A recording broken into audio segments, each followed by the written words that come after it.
Jadi paper 1 ni kalau boleh kamu jawab, kalau kata tak erti pun kamu tengok ni tajuk apa. Jadi kalau kata tajuk pembezaan, kamu cuba beza sikit persamaan apa dia bagi. Macam tu nah. Sebab paling kurang kamu dapat 1 markah untuk tiap-tiap soalan. Kalau 1 markah tiap-tiap soalan, maksudnya kamu dapat paling kurang 25 markah. Tapi 25 tu sebenarnya sikit sangat kan, sebab kamu nak kena ada 70 lebih baru kamu lulus kan.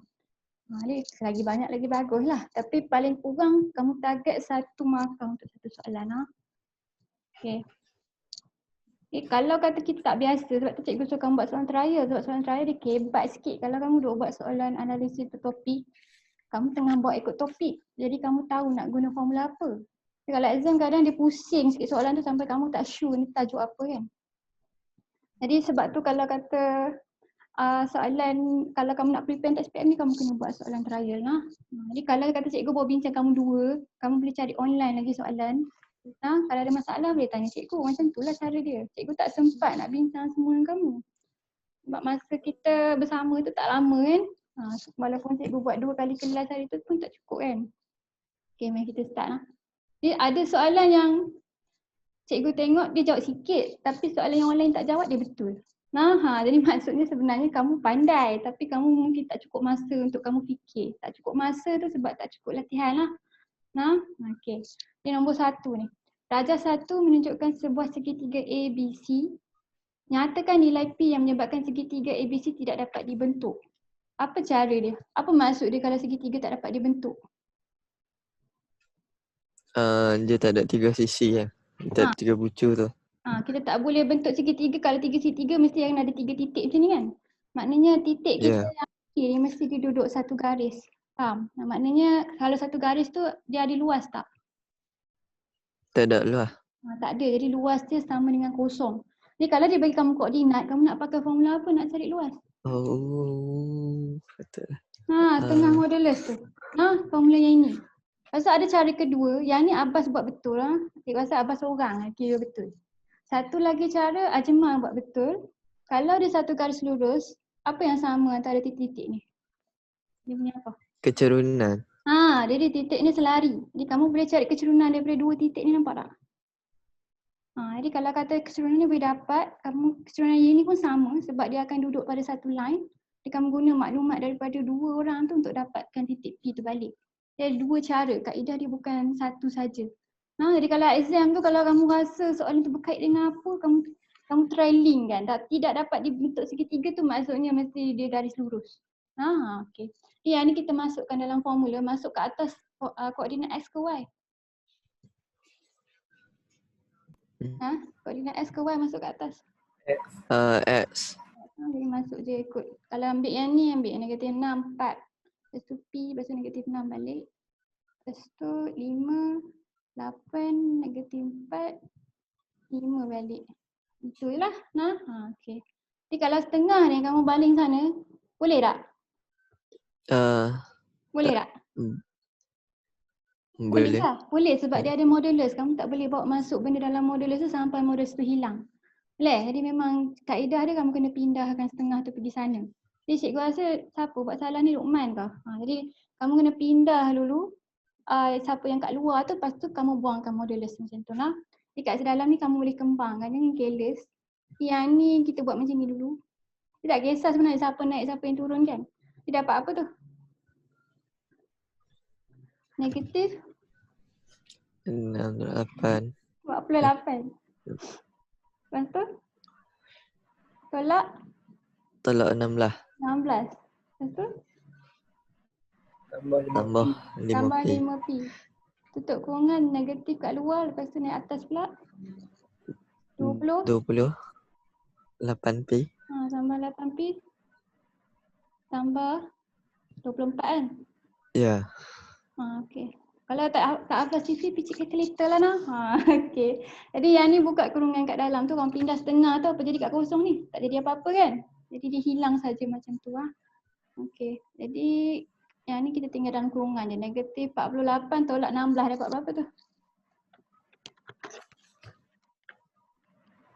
Negatif 64. Negatif Negatif 64. Tambah 5P.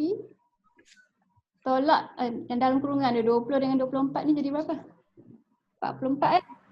44 jadi ada negatif kat luar tu maknanya dia tolak 44. Tolak 8 P. kan? Sama dengan kosong. Habis dah kan? Macam tu je tinggal kan? Okey, cuba kamu kira berapa kamu dapat P tu last kali.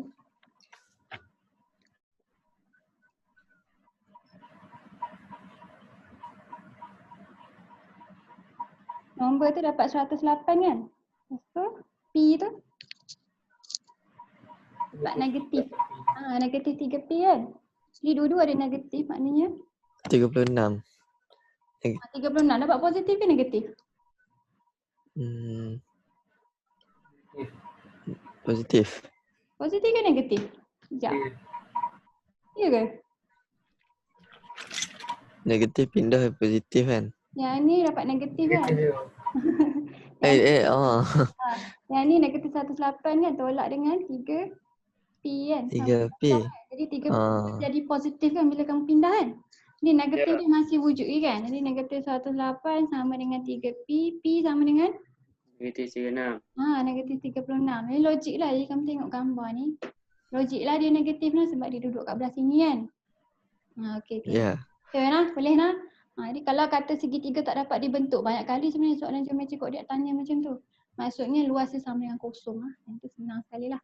Okey, mari kita tengok soalan nombor 2 ni. Dia beri titik A, P, 3P dan titik B panjang sikit.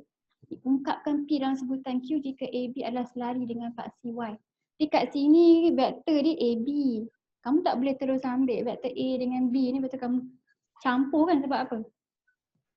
Kalau dia bagi kamu koordinat maksudnya titik tu datang daripada mana? Vektor tu datang daripada mana? Daripada asalan kan? Daripada O. Macam ni kata titik P tu. A tu kat sini. Jadi garis dia gini. Faham tak? Jadi yang ni koordinat OA. Faham tak? Ni OA. Kali dah cikgu ajar. Yang ni pun sama. Yang ni OB. Jadi kalau kata kamu nak AB, kamu kena songsangkan OA ni. Jadi ramai yang salah sebab tu lah. Sebab dia terus ambil A campur dengan B. Sedangkan kalau dia bagi koordinat dia OA dengan OB. Jadi OB tu betul lah. Sebab B tu memang arah tu kan. Jadi kamu nak cari. Yang ni OB kamu. Jadi kamu nak cari AB. Jadi cari AB dulu. AB sama dengan AO campur OB. Dapat apa tu? Jadi AO. Jadi yang ni senang kalau kita pakai bentuk yang macam ni pun senang juga kan. Betul. Kamu negatif kat depan dia macam tu. Yang ni P ni 3P. Jadi kat atas tu X, bawah tu Y kan. Yang ni I, ni J kan. Tambah dengan 3Q tolak 2, bawah tu Q tolak 9. Macam tu je lah. Kamu tulis ni, baru kamu dapat satu markah. Tapi sebab kamu semua tak cari pun AO dengan OB ni, tak dapatlah satu markah pun. Dia, kalau tengok skema tu, cikgu akan tengok kamu dah buat ke belum langkah yang ditunjuk tu. Lagi kamu tak sampai langkah tu, markah kamu 0. Jadi sebab kamu silap dari atas, markah kamu jadi kosong. Okey, jadi sekarang ni bila dia kata selari dengan paksi Y, yang ni Luqman buat betul, dia lukis je tapi dia tak sambung pun. Jadi maksudnya garis dia gini lah, betul? Macam tu, selari. Jadi kalau selari dengan paksi Y, dia ada vektor apa saja? Dia tak ada vektor apa? Dia ada J lah. Dia ada vektor J saja, vektor I dia kosong kan? Jadi vektor I tu koordinat X ke Y? Kena X. Jadi ni ya, ini samakan dengan kosong. Jadi kamu akan dapat ungkapkan P dalam sebutan Q. Jadi yang ni direct je kan, negatif P campur dengan 3Q tolak 2. Yang ni semua koordinat I kan. Jadi samakan dengan kosong. Lepas tu dia suruh ungkapkan P dalam sebutan Q. Maksudnya P sama dengan apa-apa Q lah. Yang ni tinggal nak pindah apa je? Satu langkah je. 3Q tolak 2. Pindah P ni. Pindah P ni cepat sikit sebab kita nak P dalam sebutan Q kan. P tu kena positif. Jadi 3Q tolak 2, betul? Betul tak? Betul. Faham ke? Faham tak? Tak, yang tak faham yang kena songsang tu cikgu. Yang mana yang kamu tak faham? Yang atas ni? Yang ni kalau kata dia bagi koordinat, yang ni Cartesian kan? Jadi kalau dia kata koordinat A tu P3P, kalau kita nak cari vektor dia, maksudnya vektor tu datang daripada origin, faham? Kosong-kosong lah tu. Jadi kosong-kosong kita tu O kita panggil. Boleh? Jadi maksudnya arrow dia, OA lah. Maksudnya ni kalau kita tulis PI campur dengan 3PJ, faham yang tu? Yang tu OA. Jadi kalau kita nak AO, maknanya dia negatif PI tolak, nampak tak? Negatif ni maksudnya arah dia terbalik lah. Faham tak? Oh, okey faham. Jadi kalau dia kata dia nak AB, dia mesti AO campur OB. Maknanya seorang tu kita dah kena songsang kan. Faham sebab dia mesti A ke B kan. Kamu selalu lupa, kamu ingat yang ni direct kamu boleh tambah. Semua orang buat macam tu. Mostly lah. Siapa betul soalan ni? Banyak kali dah keluar soalan Cartesian. Selalunya pelajar yang Cartesian ni dia susah sikit jawab. Yang lain tu dia boleh jawab. Okey. Soalan ni pun jadi masalah. Siapa yang betul kat sini lah soalan ni? Lutfi kot. Yang ni ambil masa sikit nak jawab lah. Jadi dikata kat sini ungkapkan M dalam sebutan N. Maksudnya mesti last kali kamu hubung kaitkan dengan siapa yang ada ratio M dengan N. Diberi bahawa AD sama dengan A. Dan mana lagi? AB sama dengan B. Jadi AB ni B. Dan 3AB sama dengan 5DC. Di sini pendek dia sebahagian daripada AB ni kan. Berapa dia punya vektor DC tu? Kalau AB tu B. Apa vektor DC tu? Iya. 3/5 kan? 3/5 B. Itu kan? Nanti kamu tulis semua maklumat dia dulu. Jadi dia kata kat sini, jika garis AD adalah selari dengan garis EF, ungkapkan M dalam sebutan N. Ni mungkin yang ni dia bagi kamu clue lah apa maklumat yang kamu kena guna supaya last kali kamu dapat M dalam sebutan N kan. Jadi kena guna AD adalah sama dengan lambda EF kan. Nampak macam mustahil kan sebab sekarang ni kita ada lambda sekali, lepas tu kita nak kena ungkapkan M dengan N . Tapi kita cari dulu maklumat apa yang kita ada. AD ni direct betul tak? AD sama dengan apa? Cepat. AD sama dengan kat atas tu A. Yang ni A saja. Nampak tak? Yang ni A. Jadi kalau kata belah sini dia ada vektor B, macam mana kita nak samakan? Jadi yang benda yang vektor B tu sama dengan apa? Kalau belah sini last kali AD tu dapat A saja. Nanti kalau kata kamu tulis EF, EF dapat A dengan B. Kalau kata kita nak cari, kita nak guna bahagian yang vektor B tu, nanti kita kena samakan dengan apa? Faham tak soalan cikgu? Faham tak soalan cikgu? Senang yo. Dengarlah. AD ni A, tapi nanti kamu cari EF ni sebab kita kan nak guna M dengan N ni kan. Nanti mungkin dia jadi A dengan B lah, dia ada vektor A dengan B, faham tak? Jadi kalau kata kita nak bandingkan dia, kita nak pakai yang vektor B, nanti kita kena samakan dengan apa? Kalau belah sana ada A saja. Kosong. Samakan dengan kosong sebab maksudnya last kali vektor B tu hilang kan, betul? Jadi kamu ingat benda-benda faktor-faktor kecil-kecil macam tu. Jadi kita nak cari EF tapi kita nak kena guna maklumat AB sebab last kali kita nak M dengan N ni kan. Jadi EF sama dengan apa?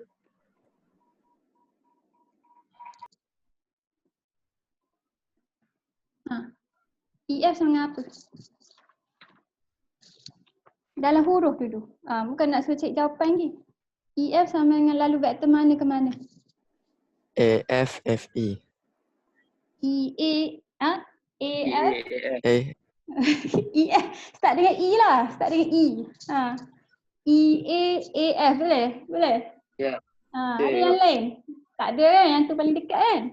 Kalau nak guna yang lain, E, B, B, C, EF ni jauh sangat lah. Jadi EF tu FA.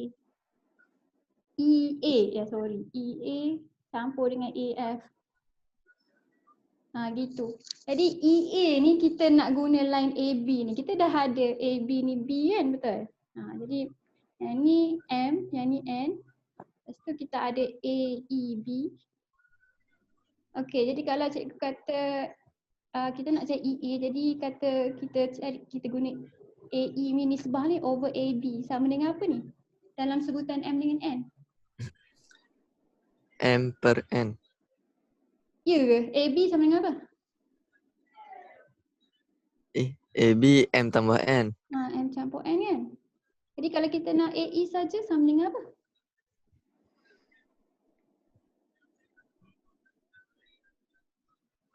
Pindah betul tak? Yang ni kan equation kan, betul? Jadi Ya. kalau equation AB ni boleh pindah, jadi dia sama dengan ratio M over M campur N ni darab dengan AB. AB. Faham? Jadi AB kita dah tahu ke belum apa nilai AB? Apa vektor AB? Tahu dah kan? Vektor AB apa? 5B B lah. B. Maksudnya dia M campur N. Vektor B lah. Leh. Yang ni A. Yang ni EA kamu. EA maknanya songsangan kan? Maksudnya ada negatif je lah kat depan dia. No? Macam tu. Vektor yang soalan yang ni dia ambil masa sikit lah nak jawab lah. Okay. Jadi AF kamu. AF senang je kan? AF sama dengan apa? Dia ada bagi maklumat yang kata F ni titik tengah kan? Jadi AF sama dengan mesti ramai dapat cari kan ni. Setengah daripada DC dia setengah daripada AC AC kan. Jadi kita akan cari A. Kamu pakai ABBC? AD ADDC betul. Setengah daripada AC. Jadi AC tu apa vektor dia? AD tambah DC ADDC. A campur 3/5B. DC. 3/5B tu. Okay, kita buat masuk setengah tu jadi apa? 1/2A Jadi A per 2. asingkan vektor dia. tambah 3/10B. Okay. Bawa masuk balik dalam ni.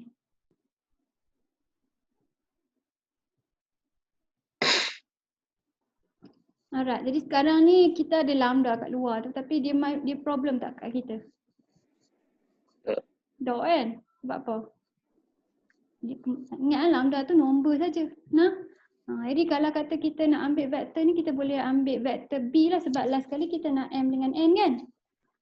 Jadi kita akan ambil vektor B. Jadi vektor B nanti equation dia sama dengan apa? Kosong. Sama dengan kosong. Sebut kat cikgu semua penuh. Apa equation untuk vektor B tu?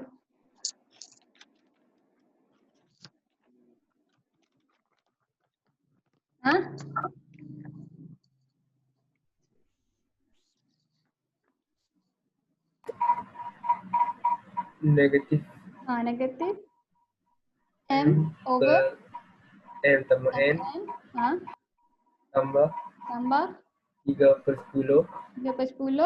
sama dengan kosong. Di lambda tu kalau kita pindah sebab sana kosong, hilanglah dia, betul tak? Jadi dia hilang. Jadi kamu tak payah risau pasal dia. Kita bukan nak cari lambda, kita nak cari hubung kait ni. Jadi kamu susun balik ni, kamu pindah siapa dulu ni? Pindah dia ni. Ini negatif kan? Jadi kalau pindahkan dia jadi positif, jadi dia jadi M campur N sama dengan 3/10. Lepas tu buat apa?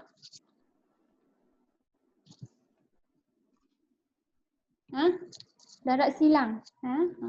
Crosskan macam tu. Jadi 10M sama dengan apa? 3M campur 3N. Last kali kita dapat equation M dengan N. M sama dengan apa? Last kali dapat. 3N per 7. Betul 3/7N lah. Sebab bila kita pindah 3M ni dia jadi 7 kan? Jadi last kali kamu dapat M lah sebutan N 3/7N. Faham tak? Boleh? Okay. Ni kadang dia bagi clue kat kamu tapi tak direct lah ni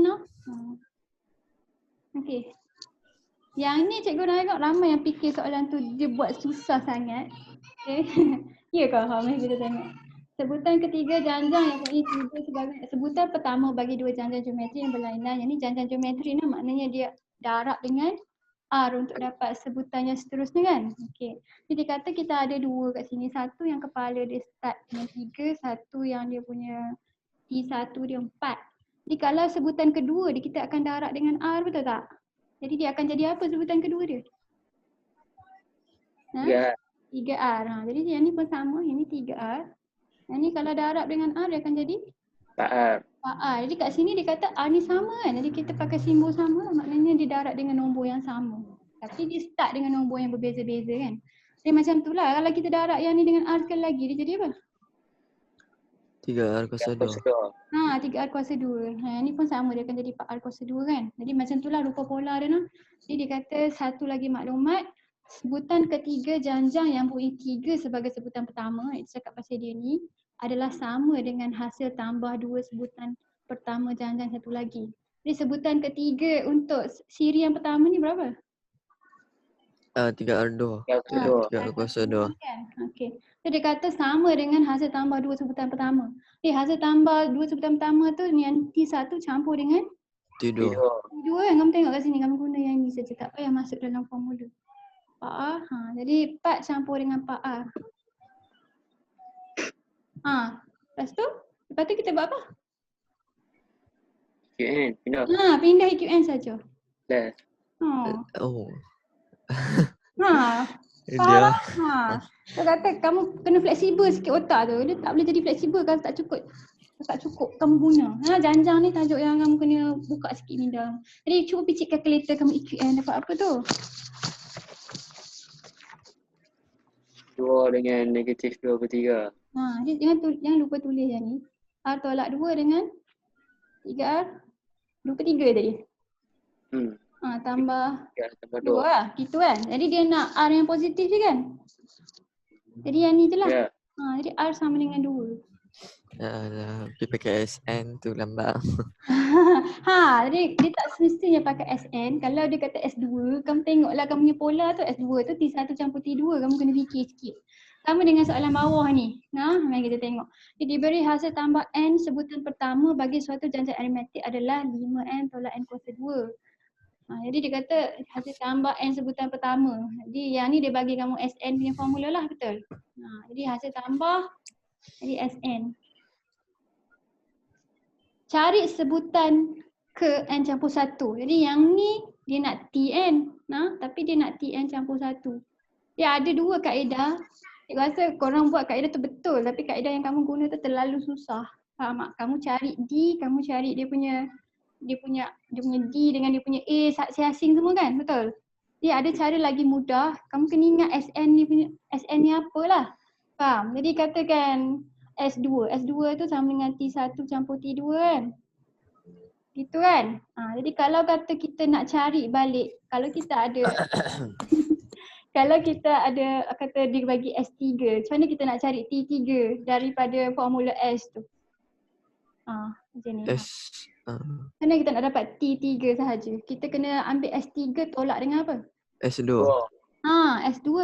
Dia sama untuk kes yang ni. Jadi dia nak TN campur 1, kamu ada formula SN saja kan? Jadi kamu kena ambil SN campur 1 ni, tolak dengan yang kurang daripada dia, tolak dengan apa? Kurang 1 daripada dia. Nampak tak yang ni kurang 1? Nak dapat sebutan. SN. Tolak dengan SN. Boleh? Boleh? Faham tak? Jadi SN campur 1 tolak SN. Dapat T N campur 1. Nampak tak dia punya kaitan tu? Boleh? Sama lah. Jadi kalau kata kamu nak sebutan, kamu ada formula S. Sebutan tu besar sikit tolak dengan dia, kamu dapat. Maknanya T3, S3 tolak S2 lah. Maknanya kamu buang siapa yang kamu tak mau tu. Sama untuk kes yang ni. Dia ada yang terus buat yang ni saja, salah lah noh. Tapi kaedah yang kamu guna yang panjang tu tak apa. Cuma kamu tengok markah dia 2 je. Jadi masa kamu guna 10 minit untuk kamu buat kan, rugi noh. Jadi kalau dia kata SN campur 1, apa maksud dia? Macam mana kita nak guna formula ni? Kita gantikan. Kita gantikan N tu dengan N campur 1. Ganti je lah. Jadi yang ni direct kan, dia jadi 5 N campur 1 kan. Lepas tu tolak N campur 1 kuasa 2. Yang belakang ni tulis apa? Tulis balik je 5N. 5N tolak N kuasa 2. Tolak N kuasa 2. Lepas tu kita selesai kan lah. Cuba kamu selesai kan. Kamu dapat apa? Sebutan dia punya TN tu dapat apa? Ini dapat TN lah ni. Kamu tulis kepala dia.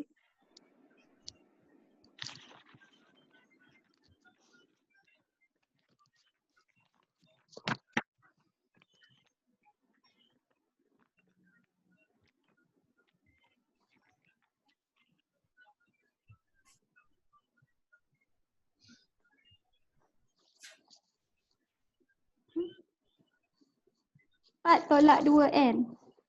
Betul lah jawapan dia. Dapat tak? Yang ni kembang macam biasa, 5N tambah 5. Yang ni kena kembang kurungan dengan kurungan kan? Tolak 5N tolak N kuasa 2. Jadi last sekali yang tinggal adalah 4N tolak 2N. 4 tolak 2N. Okey, satu lagi kaedah tu yang tu lah nah. Kamu cari D dia, kamu cari A dia, lepas tu masuk dalam formula TN. Cikgu rasa ada yang careless, dia dah buat tu Luqman kau. Tapi dia tak buat A tambah, dia buat A darab N tolak 1D. Ke ada ni. Tak apa lah. Silap kat situ saja. Rugilah panjang-panjang dia kira. Okey, soalan seterusnya soalan nombor 6. Yang A ni senang. Nyatakan satu fungsi trigonometri yang sama nilai dengan sin 25. Yang ni yang kamu panggil sudut dia yang complementary tu kan? Betul? Jadi sin ni complementary dia siapa? Cos. Cos. Jadi dia duduk sudut yang 90 tolak tu kan? Jadi cos berapa yang complementary dengan sin 25 tu? 90. Cos berapa? 90 tolak theta. 90 tolak 25. Dapat apa tu? Cos 95. Cos 65. Okey. Jadi kalau tak pasti pergi lah calculator lah. Ni kamu dah tahu dia cos. Lepas tu cos 65. Lepas tu kamu check dengan calculator betul tak sama sin 25 dengan cos 65 tu. Okey, yang kedua ni selalu kamu tak cam. Yang ni soalan kamu akan lukis segitiga. Satu ni sebab dia cakap kat kamu sini sudut cakar. Sudut cakar tu maknanya sukuan ke berapa? 2. Ini yang ni kamu lupa, banyak tak bubuh negatif. Jadi kalau dia kata sin theta sama dengan T tu per dengan apa? 1. T per 1. Maksudnya opposite side dia adalah T. Hypotenuse dia adalah 1. 1. Ganti lah. Jadi berapa dia punya adjacent ni? 1 tolak 3 kuasa 2. 1 tolak T kuasa 2. Sebab kuasa 2 tolak kuasa 2 kan? Hypotenuse tolak dengan sisi satu lagi. Okay, kita dah ada 3 sisi. Dia suruh cari cotangent theta tu. Jadi cotangent theta tu sama dengan apa? 1 petan. 1 petan. Petan. Jadi kalau kata tan sama dengan apa? Toa kan? Toa sama dengan apa bahagi apa? T. Bagi A. Ni yang T per dengan 1 tolak T per kan? tu kan. Jadi kalau cotangent theta siapa yang duduk atas? 1 tolak 3 kuasa 2 tu atas. Sebalik je lah dia AO Toa tu tan. Jadi 1 petan tu maknanya adjacent ke atas, opposite side kat bawah. Okey, apa yang missing? Apa yang missing? Apa yang missing kat jawapan cikgu ni? Negatif sign. Negative sign dia sebab ni sukuan kedua. Oh. Sugar to coffee kan. Sin je positif. Sin positif sebab tu jawapan sin theta tu T saja. Tapi kalau cos dengan tangent dia akan jadi negatif lah. Jadi ingat, add sugar to coffee tu kena ingat bila kamu buat soalan trigonometri. Dah habis dah tu. Okey, yang ni nampak je susah tapi senang saja. Apa yang kamu kena buat? Siapa yang jawab dia betul? Ramai juga kan? Buat apa dulu? Kita bagi EQN lah. Kembang le. Ni kembangnya dapat apa ni? Apa jadi bila secant X darab dengan secant X? 5 secant kuasa 2x. Dia jadi kuasa 2 nah. Yang ni macam X kuasa 2 nah. 5X kuasa 2. Campur dengan 5 secant X. Tolak 2 tambah 4 secant X sama dengan kosong. Siapa yang kita boleh jumlahkan? Secant x. 9. 4 dengan kita jadi 9. Lepas tu buat apa? EQN. EQN. Kan. Tak susah pun. Jadi EQN macam kamu EQN 5x squared campur 9x tolak 2. Jadi dapat berapa dalam kurungan? Tulis kurungan ni. 5 secant 5 tolak 1. tolak 1 dengan Secant tolak 2. 5 secant x lah, jangan lupa. Secant x. X tolak 2. Okey, jadi yang ni secant tu 1 per apa? 1 per 1 per cos ke 1 per Cos. sin? 1 per cos kan? 1 per cos. Jadi kalau maknanya cos x kamu sama dengan apa? 5. 5. 5 lah. Songsang kan ni kan? Betul.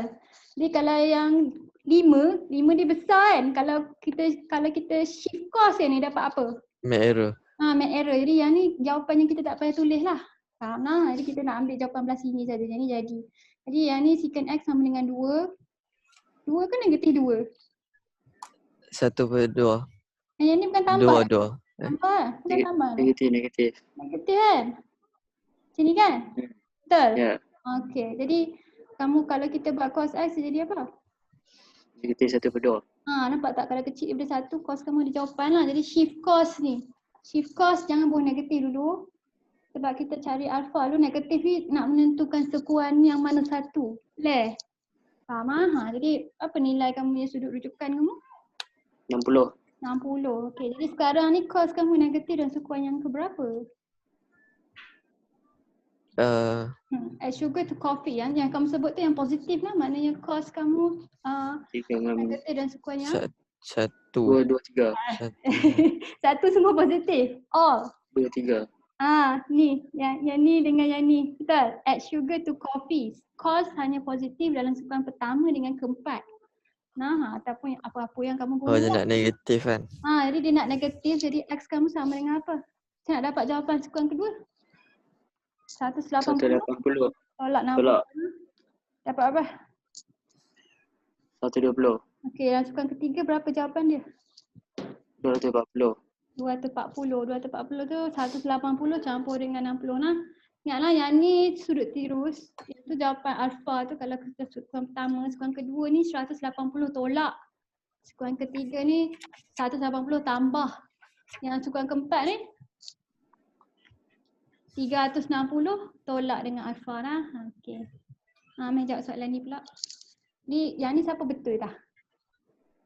Ada betul. Ada yang betul sekerat jalan tapi dia careless. Abbas kot yang careless tengah jalan. Okey. Jadi kat sini dia bagi kamu index tapi dia suruh expresskan log.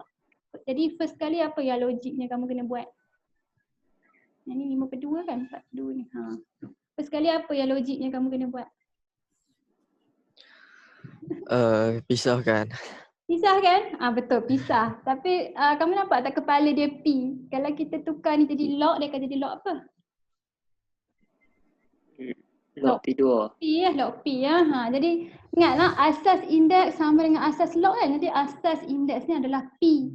Jadi kalau kita tukar terus ni, kita bukan log kiri kanan. Kita tukarkan dalam bentuk indeks kepada bentuk logaritma. Dia akan jadi log P 2 sama dengan M. Jawapan dah adalah indeks dia. Log macam tu lah.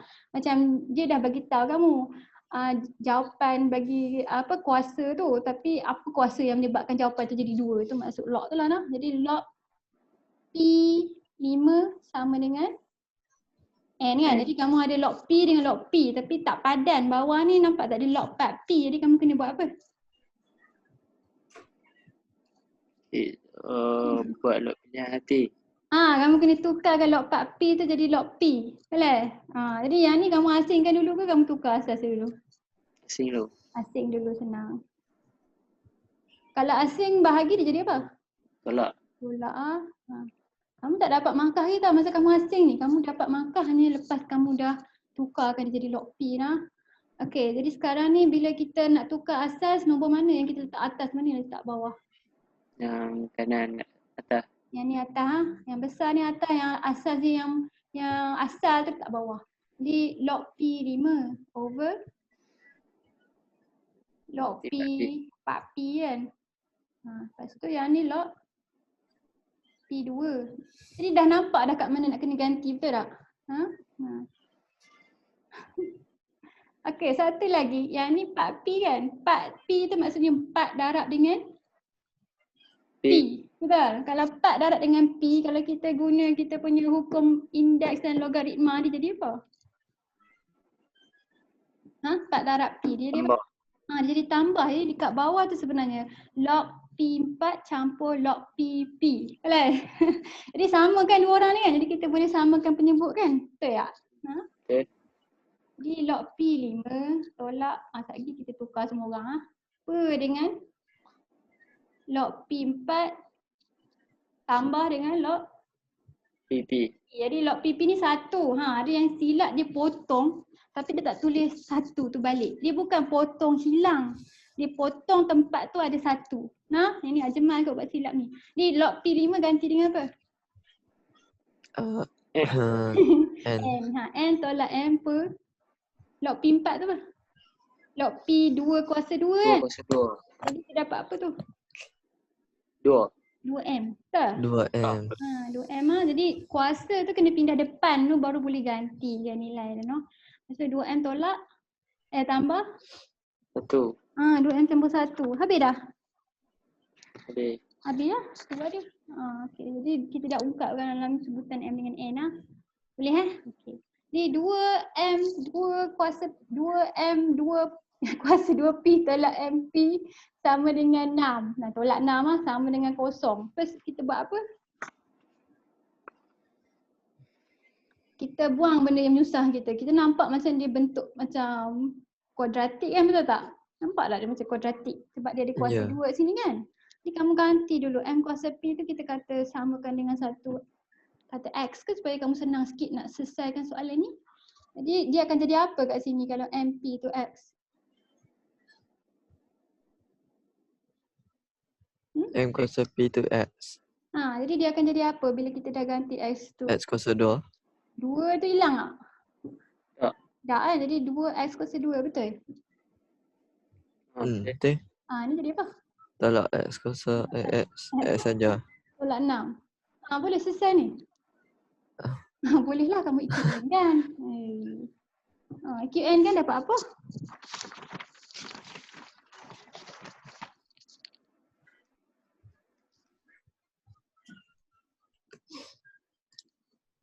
Dua dengan negatif 1/5. Okey, jadi X tolak 2 dengan 1/5 bukan 2/3. 3/2. 3/2. 3/2 2X tambah 3. Betul? Betul. Okey, jadi sekarang ni kamu tengok dia nak nilai M yang positif kan? Jadi kita kena selesaikan yang mana satu saja. Yang X tolak 2 tu. Yang ni sajalah. Jadi X sama dengan 2. Jadi X tadi apa? Ganti balik asal dia. Kita tak siap lagi. MP sama dengan 2. Okay, 2. dapat ni. Ungkapkan M dan sebutan P. Yang ni macam kuasa kan, ingat? Jadi kalau kuasa kita pindahkan dia jadi apa? Punca. Punca kuasa. Jadi ni punca kuasa P kan ni. Boleh macam tu. Jadi punca kuasa P kalau kita tulis dalam bentuk indeks dia adalah pecahan kan? Ya. Jadi dia 1/P. Oh macam tu lah. Dah. Okay. Jadi kalau M kuasa 2 pindah jadi punca kuasa 2. Jadi kalau M kuasa P pindah jadi punca kuasa P lah. Jadi P tu adalah pecahan. Sebab dia punca kuasa dia tukarkan lah dalam bentuk pecahan macam ni. Boleh Okay. Ni soalan senang sekali dalam dunia ni. Okay, jadi rajah 3 menunjukkan sebuah graf taburan normal piawai. Satu kamu kena ingat, graf ni jumlah dia satu kan? Jadi luas semua ni adalah sama dengan apa? 1/5. 0.5. Jadi kalau kata kita nak guna table kita yang dia bagi tu, kita kena cari kawasan-kawasan yang echo, betul tak? Maksudnya kalau kamu nak dapat A ni, kita kena cari area belah sini. Jadi dia kata cari nilai A kan? Maknanya dia suruh cari nilai Z daripada table Z tu. Jadi kalau dia lorek, yang ni dia tengah bagi kamu kebarangkalian ni, dia tengah bagi ni, possibility A ni. Boleh? Kebarangkalian A ni, probability bukan possibility. Jadi untuk cari nilai A, first kali kita kena buat apa? Tolak dulu. Tolak dulu sebab kita nak area echo. Boleh? Kita nak area echo tu. Jadi 0.5 tolak dengan 0.382. Dapat berapa? 0.118. 0.118. Jadi nombor ni nak dapat balik Z dia, kena cari pada table mu. Boleh? Jadi kamu tengok table dia sama dengan apa? Kita kena cari nombor yang besar sikit daripada dia. Lepas tu kita kena tolak kan. Nak bagi dia sama kan. Jadi kamu cari nombor yang besar sikit pada table. Kamu akan tolak. Apa nombor dia jadi? Dia dah lupa dah. 1.1 1 point? 285. 1.185 betul. Jadi 5 tu sebab kita kena tolak dengan 20 kan. Kamu ambil nombor apa kat table tu, Mas? Nombor apa yang kamu dapat kat table tu? Sebelum kamu tolak tu. 1.18 tu apa nombor dia? 0.119. 0.119. Jadi kamu nak buang, 9 lah. Jadi kamu nak buang kat belakang yang nombor 119 lah. Jadi kamu nak buang, kamu kena buang 20 kan ke? Kalau kamu tengok 5 tu. Betul lah nombor dia macam ni lah. Tapi satu cikgu sure kata nombor dia kena buang 20.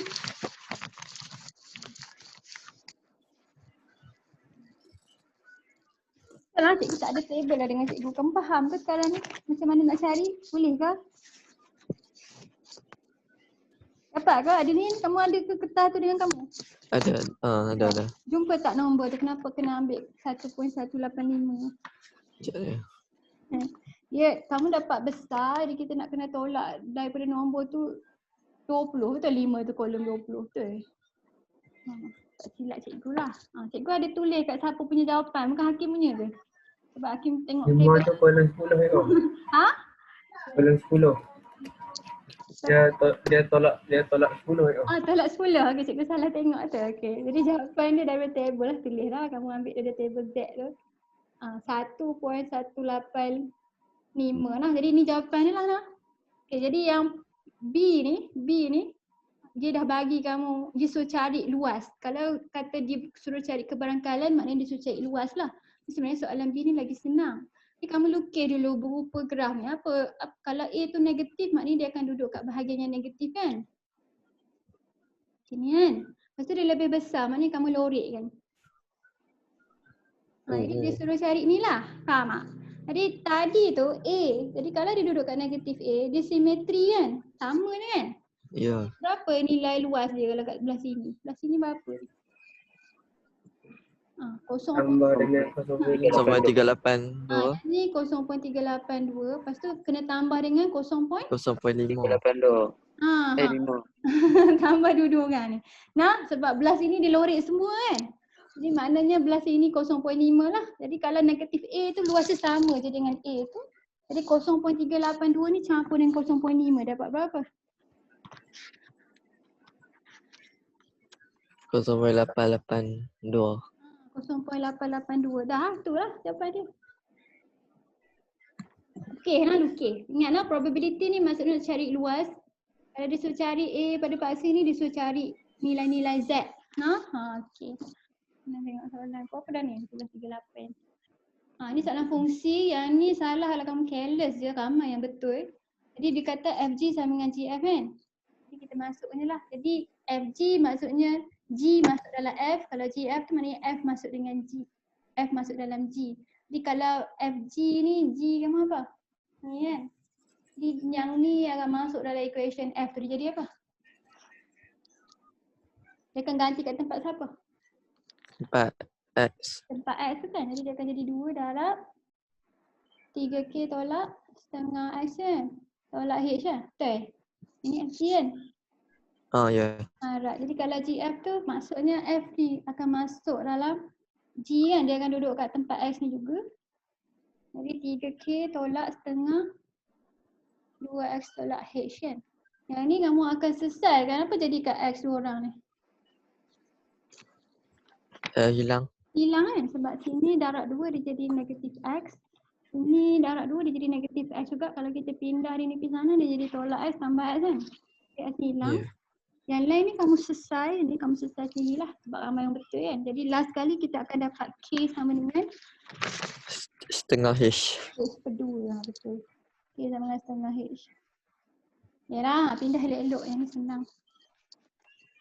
Siapa tak pandai fungsi ni dia buat. Yang banyak salah soalan yang ni. Yang ni dah banyak kali keluar dia sebenarnya. Kamu tahu kena pantau kan, tapi kamu pantau kat tempat yang salah. Jadi kamu ingat tak fungsi songsangan ni? Fungsi songsangan ni X dia adalah Y, Fx kan? Betul? Maknanya X dengan Y dia terbalik. Faham no? Jadi kalau kata fungsi songsangan tu Y dia adalah X, X adalah Y. No?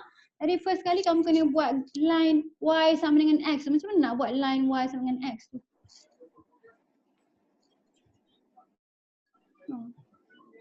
Kat mana dia berada? Kat mana garis Y sama dengan X?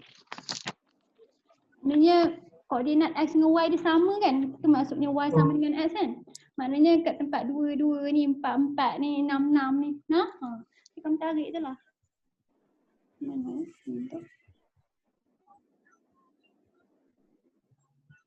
Ni garis Y sama dengan X sama. Boleh? Jadi sekarang ni kamu kena pantulkan fx kamu tu. Pantulkan, nampak tak? Sekarang ni dia pantul daripada line ni. Jadi kamu pandai memantulkan benda kan? Jadi macam mana rupa dia jadi?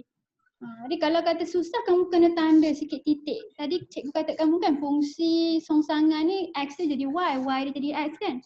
Jadi kamu tengok kat line asal ni nak bagi kamu guideline kat mana kamu nak kena buat. Ni nampak tak? Start dari 2. Dia start daripada 2 ni betul? Lepas tu satu lagi point kamu tengok yang comel dia kena kat 8 dengan 6 ni kan? Jadi kalau kata kami fungsi songsangan tu dia akan jadi terbalik lah. Dia punya X tu yang 6, dia punya Y tu yang 8. Boleh? Macam tu. Jadi terbalik. Jadi kalau kita pantulkan ni, belum pakai gambar lagi. Mana tadi? 6, 8 jadi 8, 6 kan?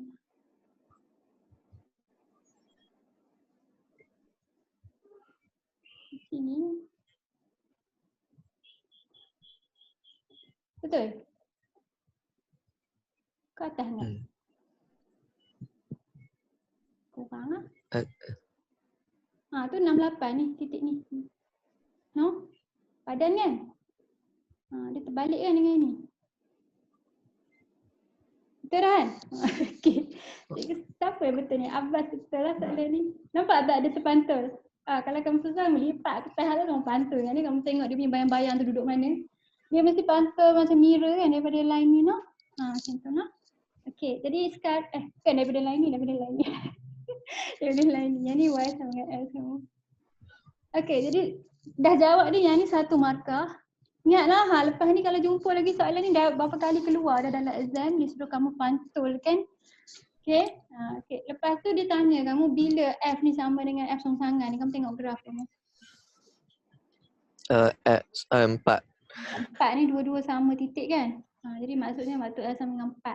Jadi bila kata sama tu maknanya dua-dua orang share satu titik. Faham ke ni? Boleh? Okey. Clear lah? Okey. Ni yang ni nama betul, pandai pula kamu tajuk statistik. Gaji min semua pekerja adalah 2,700. Jadi dia bagi kamu min nama kamu 2,700.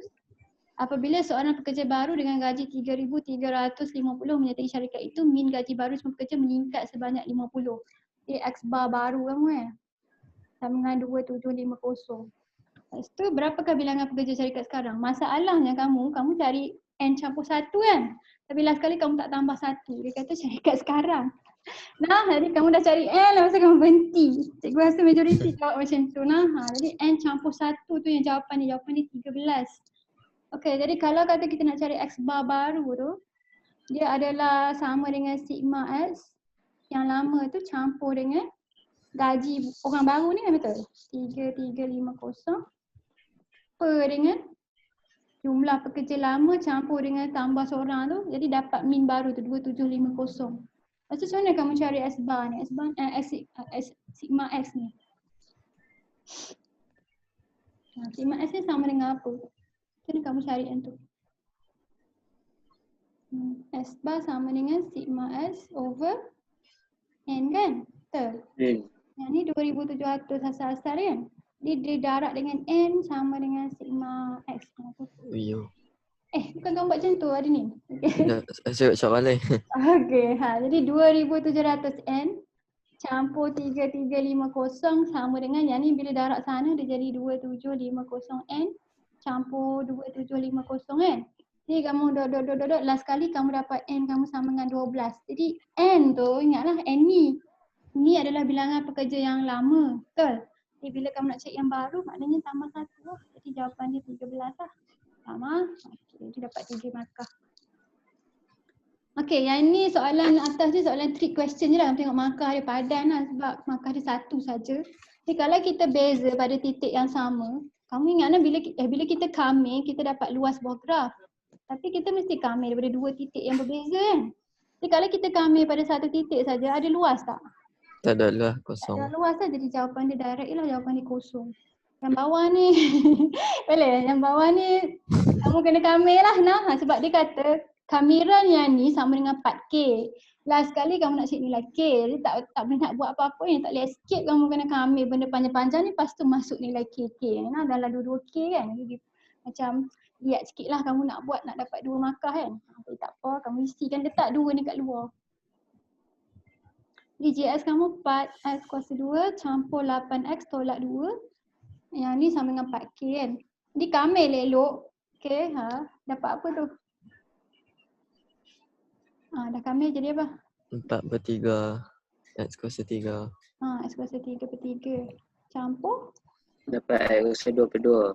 8X kuasa 2/2. Maknanya kalau kita simplify 4X/2. 4X kuasa 2. Tolak 2X.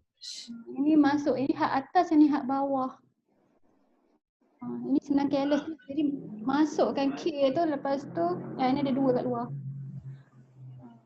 Jadi masuk K kuasa 3. Kamu ingat kalau kuasa 3, kalau dia negatif, apa jadi kat dia punya negatif tu? Hilang ke tak hilang?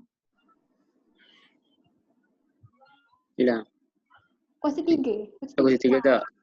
Kuasa 3 tak hilang. Tapi kuasa 2 tu hilang negatif tu. Jadi mungkin kamu salah kat situ lah. Sebab bila pemalas macam tu lah, kamu tak boleh picit kalkulator kan. Yang ni negatif K kuasa 3/3 campur 4. Yang ni yang hilang dia punya negatif tu, yang ni, yang second one ni. Tolak 2 negatif K. Yang ni pun jadi tambah lah kat sini sama dengan 4K. Yang ni kita pindah siap-siap lah nak mudahkan kerja kita. Jadi belah kanan ni jadi apa? 8K. Ya ke? 4/2K. 2K jadi 2K. Jadi kita nak selesai yang ni 4K kuasa 3/3 kan. Jadi kat belah sini negatif dia tak hilang kan. Jadi dia akan jadi apa? 4K kuasa 2/3 campur dengan 4K kuasa 3/3 ni kan, betul? Betul tak? Kita selesai satu-satu tugas satu. Ni masukkan negatif sekali. Negatif ni tak hilang, jadi negatif ni akan cancel dengan negatif ni kan. Boleh follow? Boleh? Jadi dia jadi apa? 8K kuasa 3/3. Betul tak? Ya. Ya. Okay. Jadi yang ni 4K kuasa 2. Yang ni negatif dia akan hilang kan? Jadi 4K kuasa 2, negatif ni hilang. Tapi ada negatif kat luar ni. Jadi 4K kuasa 2 ni hilang tak? Hilang. Hilang lah. Potongan dia. Okay. Negatif 2K. Lepas tu belakang ni positif 2K kan? Tapi ada negatif kat sini. Jadi dia jadi apa? Negatif 8K. 4 pula. Negatif 2K tolak 2K kan? Hilang. Tolak. Hilang. Dah hilang lah. Hilang. Yang ni 4K. 2K. Yang ni 2K. Lepas tu ada negatif kat luar tu jadi apa? Negatif 4K. Tolak 2K tolak 2K kan? Tolak 4K. Dah. Okay, jadi kita pindah ini. Dia jadi apa? Tolak 2K. Tolak 2K. Macam nak selesai ni? Nak selesai ni ada kuasa 3. Bawa keluar satu biji K. Juga kata tolak 6K. Ya. Okay, cikgu Keller ni Hakim mana? Okay. Tolak 4K, tolak 2K, tolak 6K. Alright, jadi yang ni kita faktor keluar lah sebab kita nak bagi dia kuasa 2 kan. Kalau kuasa 2, kalau dalam bentuk pemfaktoran ni semua orang kita boleh samakan dengan kosong kat luar ni kan. Maknanya salah satu K tu sama dengan kosong. 8K kuasa 2/3 tolak 6 sama dengan kosong. Jadi K sama dengan kosong dan yang ada kurungan ni pun sama dengan kosong. Okay, jadi 8K kuasa 2/3 tolak 6 sama dengan kosong. 8K kuasa 2 sama dengan mudah ya tulisan. 6 darab 3 dapat apa tu? 18. 18. Lepas tu pindah 8 tu. K kuasa 2 sama dengan 18/8. Pemudah kan dapat apa tu? 94. 94 ni comel ke tak comel? Boleh punca kuasa tak? Tak Boleh. juga. Boleh lah. 9 ni 3 kuasa 2. 4 ni 2 kuasa 2. Jadi K sama apa? 32. 32. Ah. 32. Boleh ah? Okey. Oh. Muat ruang. Okey, yang ni cikgu tengok semua orang nak buat penyempurnaan kuasa 2 sebab apa? Cikgu dah bagi tahu kamu dah tak semestinya guna penyempurnaan kuasa 2. Nak cari paksa simetri, kamu nak cari paksa simetri je kan? Kamu beza lah, kamu beza ke? Kan cepat sikit, kenapa kamu nak buat penyempurnaan kuasa 2? Dah lah salah. Bukan salah apa, kamu tak di per 2 kuasa 2, kamu tak buat per 2 tu. Jadi patutnya dia jadi per 4 sebab ada 2 kat sini kan, tapi kamu ni jadi per 2. Ni kalau kata kamu nak cepat, tak ada sebab pun kamu kena buat penyempurnaan kuasa 2, itu last method kamu nah. Okey. Ni kata kita pakai negatif B/2A. Kan cepat sikit kamu nak cari paksa simetri. Okey, jadi cari paksa simetri yang ni dapat apa? Apa paksa simetri dia? Negatif. Negatif hilang tak? Positif. 3 per berapa tu? Negatif. X per 2. 3 per X tak ada dah. 3, 2 tu apa? 4. Jadi yang ni paksa simetri kamu yang pertama. Paksa simetri kamu kedua ni kena kembang sikit dulu. Paksa kedua tolak KX, tolak 2. Okey, jadi apa paksa simetri dia? K per 1. K per 2 lah, ada 2 ni. Aduh. Okay. Dah? Betul? Dah. Ini question dia nampak? Tak ada pun kena tulis macam-macam. Okey, lepas tu kamu dah tak silang. Okey, jadi 4K sama dengan 6P. Jadi dia nak ungkapkan K dalam sebutan P kan? Jadi K sama dengan 6 per 4P. K sama dengan apa? 32P. 32P. Dah? Dah dapat 3 markah. Boleh? Ini lagi senang. Ini Ilah betul lah. Saya rasa Ilah seorang yang betul. Apa? Kalau ini soalan statistik, kalau kamu tak tahu kecenderungan memusat tu kita punya mean, mode dengan median tu. Boleh? Yang tu kita panggil dia sebagai kecenderungan memusat. Di first kali kamu kena faham, bila dia kata kecenderungan memusat, dia masukkan dalam statistik tu dia nilai-nilai yang kita boleh sebut nak wakilkan semua data kita. Jadi kalau kata bos kamu tanya apa average income kamu akan mean kan kamu punya tu kan, betul tak? Kamu akan bagi mean, faham? Sebab income kamu takkan tiba-tiba dalam bulan tu dapat 1 juta. Betul? Okey. Kalau nilai dia hampir-hampir, kita akan cari nilai purata. Nilai purata tu maknanya mean, betul? Jadi data ni nilai dia hampir-hampir ke tak? Hampir-hampir. Hampir-hampir. Dia kata apakah sukatan kecenderungan memusat yang paling sesuai untuk mungkin di set data ini. Ni yang paling sesuai kita pakai mean lah. Jadi kita tak payah bagi alasan pun sebab dia tanya apakah saja mean. Boleh? Kita guna bukan mean betul kan? Mean. Okey. Lepas tu yang second one ni dia kata atlet yang skor 97 ni dia tarik diri tapi ganti dengan orang yang lagi terror lagi yang 210 punya skor dia. Jadi dia seorang-seorang markah dia paling besar kat situ kan. Jadi kalau kata kita kira average ni, dia tepat tak mewakili data kita kalau termasuk orang yang terlebih besar ni? Macam kata cikgu kata lah kalau kata kamu punya income total dengan kamu punya big boss yang menggaji 2 juta, tiba-tiba gaji kamu pun orang kata average 1 juta. Logik tak? Tak. Jadi kalau ada data yang ekstrim, kita tak boleh pakai mean, kita akan pakai apa? Mana satu yang mewakili lagi tepat lagi selain daripada mean? Kita ada 3 kan, mean, median dengan mode kan? Jadi kalau kata ada data yang terlebih besar, data tu kita panggil data ekstrim lah. Jadi kita tak boleh pakai mean sebab mean tu nilai purata, kita tambah lepas tu bahagi dengan bilangan. Jadi kita kena pakai apa kalau tak boleh pakai mean? Mode pula. Itu pakai median. Kalau kita pakai mode, tentulah kita pilih 210 ni. Okey, mana boleh cikgu dah kata dah. Kalau kata gaji, kalau kamu pilih mode, maknanya semua orang gaji 2 juta lah. Faham? Tak boleh lah, salah. Kamu pilih median. Median ni kita susun daripada kecil ke besar. Lepas tu kita ambil nilai yang tengah-tengah. Tengah-tengah. Jadi tengah-tengah tu nilai yang ramai orang miliki. Sebab tu dia duduk tengah-tengah. Jadi kita pilih median. Sebab ada data ekstrim. Sebab 210 tu data ekstrim. Ingatlah, jadi kalau kata data kita hampir-hampir, kita akan pilih median. Tapi kalau kata, kalau kata kita nak pilih kek mana yang paling laku kat kedai kita, yang tu kita akan ambil dah kek dengan jualan paling tinggi. Yang tu sesuai lah pakai mod. Macam tu. Jadi 210 data ekstrim yang tulis. Sebab tu kita tak pilih dia.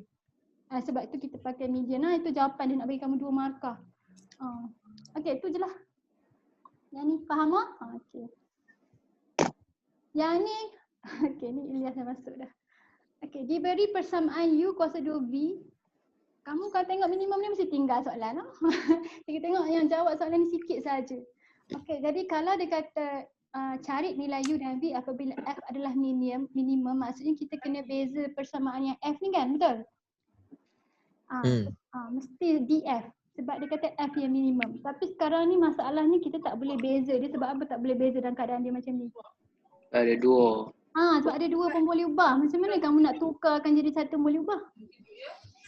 Kena substitute lah. Substitute. Nampak ni yang belah sini. Dia bagi kamu maklumat tambahan sebab dia nak suruh kamu substitute lah. Jadi kamu nak substitute U ke V kat sini? Mana yang senang? V nampak? Sebab V tu tak ada kuasa 2 kan? Jadi V sama dengan apa? 1/2 U kuasa 2. Betul gitu? Betul. Ganti ke dalam ni. Okey, 1/8 darab dengan 1/2 U kuasa 2. Okey, jadi dia jadi apa tu? U tambah 1/16 U kuasa 2. U campur 1/16 U kuasa 2. Jadi dah siap ke belum ni? Belum. Kamu kena Beza. Lepas tu bila dia kata minimum maknanya beza dan lepas tu buat apa? Kita samakan yang kosong. Samakan dengan kosong. Sebab minimum tu hanya berlaku masa kamu punya kecerunan tangent tu kosong. Betul tak? Macam ni, kat sini dengan sini. Kat titik pusingan. Jadi yang ni kita beza. U beza dia jadi apa? 1. Okay, ini beza terhadap U jadi dia jadi df/du lah. Satu lagi tu. Jadi ni 1. Yang bawah ni kita naik atas dulu kan. Dia jadi 1/16. 16 tak bawa naik atas kan? Yang bawa naik atas apa? U kuasa negatif 2 kan? Betul. Jadi kalau kita beza ni dia jadi apa? U kuasa negatif 3. Negatif 2 ni duduk depan kan? Nanti duduk depan. Negatif 2 duduk depan. Lepas tu U tolak 1 kan? Dia jadi U kuasa 3 betul? Kita letak di bawah balik. U kuasa negatif macam ni kan? 16. Jadi yang ni letak kat bawah sebab kita nak bagi kuasa dia positif balik. Lepas tu 16 dengan 2 ni boleh potong kan? Boleh. Jadi apa? 1/8. 8. Jadi kat atas ni ada 1. Tinggal 8 U kuasa 3. Lepas tu buat apa? Sama dengan kosong. Samakan yang kosong. Nanti kamu akan dapat nilai U tu. Okay, jadi bila kosong kita pindahlah 1 ni jadi negatif belah sini, negatif belah sana kan? Jadi 1 sama dengan, kita buang negatif tu siap-siap 8 U kuasa 3. Jadi pindah kan? Pindahan apa? 8U ni lah, 8U kuasa 3 sama dengan 1, U kuasa 3 sama dengan 1/8. 8 ni comel tak? Kita boleh punca kuasa 3 tak? Boleh. Dapat berapa U? 2. Dia 1/2. 1/2. 1/2. Ni U 1/2, macam dapat V? Ganti balik. Lain question awal. Ni picit calculator je lah. Kalau kamu tak ingat mana nak kira ni picit calculator V dapat berapa tu? 2. Dah lah, tu jawapan dah lah. Selesai dah. Okay. Ingat lah, kalau equation tu ada 2 boleh ubah tak boleh ganti. Dia bagi kamu 2 maklumat sebab dia nak suruh kamu buat substitution. Kamu tak boleh beza lagi. Okay, yang ni soalan berapa dah? Nombor 18. Okay. Pukul berapa kamu nak berhenti ni? Kamu nak kena siap pergi solat Jumaat pukul berapa?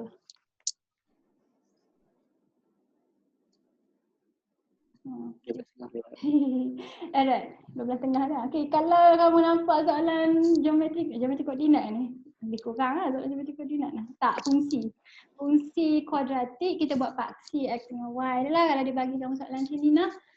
Supaya kamu senang. Kalau dia kata kamu kena isi dalam equation ni, pemala apa yang kamu kena cari? Nilai mana yang kamu kena isi dalam equation ni? P. P lagi? Q. Lagi? A. 3 orang ni kena cari lah. Semua pemala dalam equation tu kena cari. Tapi buat dalam bentuk ni. Tak payah buat dalam bentuk satu lagi tu. AX² campur BX campur C. Sebab tu lagi susah lagi. Alright, jadi sekarang ni kamu tengok titik apa yang kamu ada. Dia kata Yang ni kita dah buat paksi dia kan. Lepas tu dia kata landasan ialah 0.5 meter daripada tanah. Tinggi landasan tu adalah 8 meter dan panjang mengufuk adalah 6 meter. Titik paling rendah landasan tu adalah 0.5. 0.5 tu dia bagi kamu titik apa? Titik apa tu? Nilai apa ni?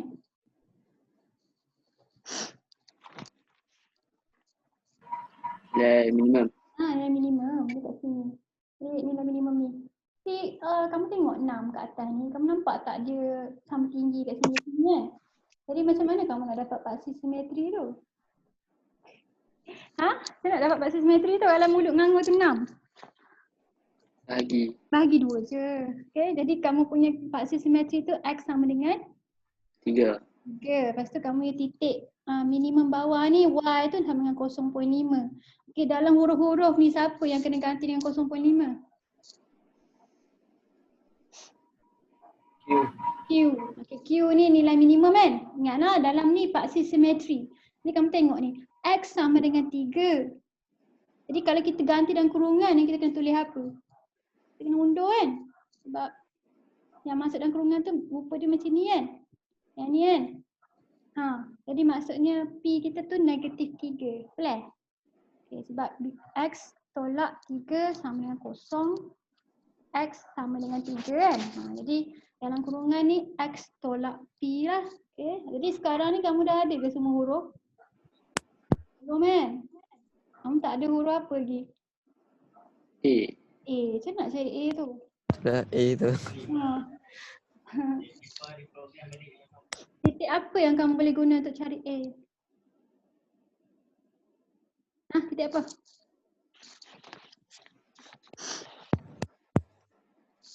Nampak ada ni mic kamu masalah ke? Cikgu punya internet lag? Cikgu tak tahu. Mic saya. Okay. Jadi titik apa yang kita boleh guna nak cari A? Beritahu cikgu sekarang. Titik apa? Titik apa? Kamu tak boleh pakai titik minimum. 3.5. Tak boleh. Sebab apa tak boleh pakai yang tu? Roman tak boleh. Sebab apa? Kalau X tu 3, apa jadi kat depan ni? Apa jadi kat A kan kalau X tu 3? Hilang kan? Hilang. Tak ada kosong. Apa dah ada kosong hilang? Kamu pakai titik pitasan Y ni. Kamu ada tak nilai pitasan Y? Ada. Berapa koordinat dia tu? 08. 08 sebab tinggi ni 8. Kat sini 08 lah. Okay. Jadi kita gantikan dalam equation ni. Siapa yang kosong, siapa yang 8? X kosong. X kosong. Jadi X kosong tak apa sebab dia akan jadi 3 kat dalam ni nah. Jadi kat sini 8 sama dengan A, kosong tolak 3 kuasa 2 tolak 0.5. Okey, jadi kita kira A tu lah. Jadi 8 tambah dengan 0.5 per berapa ni? 4A ni. Bahagi 9 kan? Yang ni 9 kan? Berapa dapat A tu? Aduh.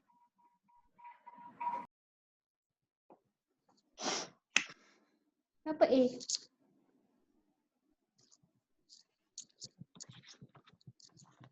Kosong 9 dalam pecahan? 17 17-18.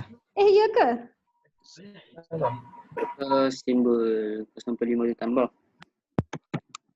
Sini betul juga kan? Bukan dia tulis tolak sini. Cikgu boleh Dia yang tambah. salah. Okey, sini. Kita pakai English. Kamu nampak tak masalah soalan ni? Dia typo kat bahagian dengan DM ni. Okey. Okey, dia positif kan? Okey. Jadi sini negatif. Kira semula. Penam lah. 5/6. Tak? A tu 5/6 kan? Ya. Betul tak? Ya. Ya, okey. Nanti kita ganti balik. Kalau kata ada dua yang lain-lain sign, kalau SPM tak akan berlaku lah nah. InsyaAllah. Kamu ambil versi yang English lah, yang sign dia yang betul tu selalu yang English. Jadi yang ni kita dapat equation dah kan? Apa equation PX kamu? 5/6 Darab S tolak 3 3 kuasa 2 tambah Kuasa 2 tambah 0.5. Dah, tak payah kembang-kembang, tak payah apa-apa. Nah, dia kata biar dalam bentuk ni, biar dalam bentuk ni. Faham ah? Okey. Jadi, eloknya kamu hafal bentuk ni sebab kalau dia suruh ungkapkan fungsi, dia terima kalau kamu buat jawapan macam ni. Tak payah cari A/S squared campur B/S campur C tu boleh. Ini senang. Lagi kalau dia bagi kamu titik minimum ataupun titik maksimum. Okey. Yang ni yang ni cikgu tak tahu macam mana boleh salah. Okey, kita buat apa? Macam nak kamu nak lukis pasti X tu. Kita buat apa dengan 3X kuasa 2 tolak 2X tambah 4 tu? Macam mana nak tahu jenis-jenis punca? Jenis-jenis punca ni kan sebab kita nak tahu kat mana graf tu pintas kamu punya lengkung tu kan. Kita akan pakai B squared tolak 4AC lah. Tapi kalau kita malas, kita tak payah pun pakai B squared tolak 4AC ni, kita EQN kan sebab markah dia satu kan, kita nak cepat kan. Markah dia hanya pada lukisan kamu nak. Jadi kalau kita EQN ni, kamu tengok kalkulator kamu nampak tak simbol yang kata simbol punca tu tak wujud, nampak tak? Macam mana nak tahu punca tu tak wujud?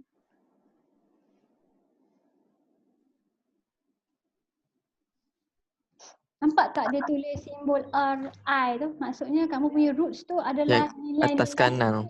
nilai-nilai imaginary boleh? Nilai-nilai yang tak wujud lah. Kamu akan belajar imaginary number ni bila kamu masuk IPT ni lah, ada lah dalam kerja dia nah. Tapi dia tak pintas dengan cara yang 2D yang kamu biasa tengok. Dia pintas dengan virtual yang lain. Jadi pressure sikit imaginary. Jadi Pak Sil duduk mana? Kalau tak ada punca? Dia tak pintar lah. Dia tak pintar Macam ni lah Pak Sil dia. Okay. Tak payah tulisan kerja, tak payah tulis apa pun tak apa. Sebab satu markah saja dia nak lukis saja. Okay, yang B ni kita dah banyak kali jumpa. Dia suruh cari A squared campur B squared kan. Kamu ingat tak? Kalau kata kita kembangkan A campur alpha campur beta kuasa 2, kita akan dapat ada 2 alpha beta kan, betul? Jadi dia akan jadi alpha kuasa 2 campur 2 alpha beta campur dengan beta kuasa 2, betul? Jadi kalau kata kita nak alpha kuasa 2 campur beta kuasa 2 sahaja, dia sama dengan alpha campur beta kuasa 2 tolak dengan 2 alpha beta. Logik tak yang ni? Boleh tak yang ni? Takat. Ya. Boleh kan?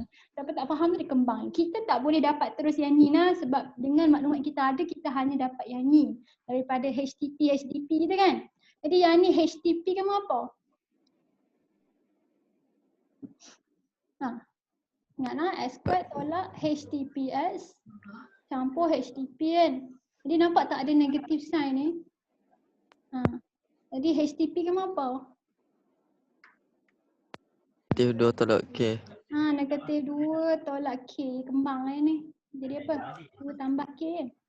Negatif 2 tambah K kan? Betul? Okay. Ni HDP kamu apa? Negatif 2 K kan? Jadi yang ni alpha campur beta kan? Yang ni alpha beta kan? Okay, jadi gantilah. Jadi alpha campur beta ni kuasa 2. Maksudnya nombor ni kuasa 2 lah. Okay. Yang ni K tolak 2 ni. Tolak 2 alpha beta maknanya 2 negatif 2K ni. Jadi kalau kita kembang ni dia jadi apa ni? K kuasa 2 tolak 2K tolak 2K kan? Tolak 4K tambah 4 tolak 4K tambah 4 tambah 4K kan? Okey, mana yang kamu boleh buang kat dalam ni? 4K. Kita buang 4K. Jadi dapat jawapan K kuasa 2 campur 4. Dah? Ni jawapan dia. Cikgu. Ya. Kalau kita buat terus tak boleh? Terus itu macam mana? Ya, sebab kan kita ada alpha beta. Alpha tambah beta, alpha beta. Kalau compare balik, dia just darab je dua nombor tu. Dia darab nombor apa dengan nombor apa? Negatif 2 tambah K untuk alpha tambah beta. Kalau alpha beta negatif 2K. Dia darab dengan K. Mana? So kita Tapi kamu dapat jawapan ni ke? Dapat jawapan tu. Kalau logik tu boleh lah. Cikgu rasa tak tahu kamu cari alpha beta asing ke? Itu ke maksud kamu? Tak, yang ni saya assume. Saya assume kata alpha tu negatif 2, beta tu K. Macam mana kamu boleh assume macam tu? Dia sebab bila dia darab jadi negatif 2K. Kamu guna logik kamu nak fikir tu. Boleh jugalah. Tapi kadang-kadang kita tak tahu sebab alpha beta ni punca kan. Kita tak tahu siapa yang mana satu. Faham tak? Ya. Boleh tak? Kalau assumption tu boleh lah kalau kata betul tak apa. Sebab kalau kata satu dia tengok final answer saja. Jadi kalau betul alhamdulillah lah. Tapi selamatnya kamu pakai, sebab kita tak sure. Katakan punca kita ada 2, negatif 1 dengan 3. Kita tak akan tahu mana satu alpha, mana satu beta kan. Kecuali kalau dia kata kamu alpha adalah yang positif. Macam tu kan. Jadi kita tak sure yang mana satu tu yang mana. Boleh? Okey, Miss tengok jawapan bawah ni. Soalan ni cikgu rasa ramai yang salah hukum linear. Cikgu tak tahu kenapa sampai sekarang kamu allergic hukum linear. Sebab apa? Sebab belajar online lah. Okey. Jadi yang ni dia kata lengkung ni dengan 2 titik ni equation dia yang atas ni. First kali cari nilai Q. Q ni satu markah saja. Kita buat apa cari nilai Q? Cari nilai Q? Koordinat. Ganti saja koordinat. Jadi yang ni ganti kalau kamu careless tu yang kamu hilang markah. Jangan careless sebab kalau kita tak dapat atas ni, kita tak dapat bawah ni sebab bawah ni pakai equation yang sama. Jadi yang ni 12 darab dengan 2 over 5 campur Q darab 2. Berapa dapat Q tadi? Berapa dapat Q ni? Q dapat apa? 1/2. Q sama dengan 1/2. Okay, jadi Q sama dengan 1/2 ni maknanya kena ganti kat sini lah untuk kita selesaikan yang B ni. Jadi dia kata graf yang ke atas ni kita plot 1/y melawan 1/x, kita dapat kita punya straight line kan. Jadi maknanya equation yang non-linear ni kamu kena ubah supaya y dia adalah 1/y dan x adalah 1/x. Cikgu tengok ramai tahu dah. Bila kita ada equation yang y, kita boleh buat apa dia nak jadi 1/y? Kita buat apa nak jadi 1/y?